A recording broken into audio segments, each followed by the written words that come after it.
হাজার বছর ধরে আমি পথ হাঁটিতেছি পৃথিবীর পথে, সিংহল সমুদ্র থেকে নিশীথের অন্ধকারে মালয় সাগরে।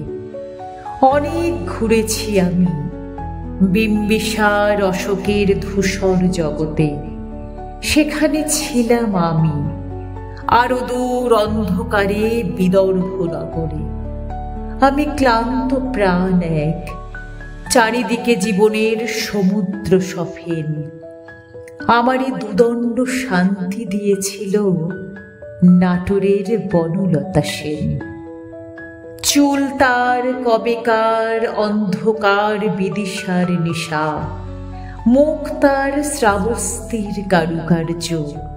অতি দূর সমুদ্রের পর হাল ভেঙে যে নাবিক হারায়েছে দিশা, সবুজ ঘাসের দেশ যখন সে চোখে দেখে দারুচিনি দ্বীপের ভিতর, তেমনি দেখেছি তারে অন্ধকারে। বলেছে সে, এতদিন কোথায় ছিলেন? পাখির নীড়ের মতো চোখ তুলে নাটোরের বনলতা সেন। সমস্ত দিনের শেষে শিশিরের শব্দের মতন সন্ধ্যা আসে, ডানার রৌদ্রের গন্ধ মুছে ফেলে চিল।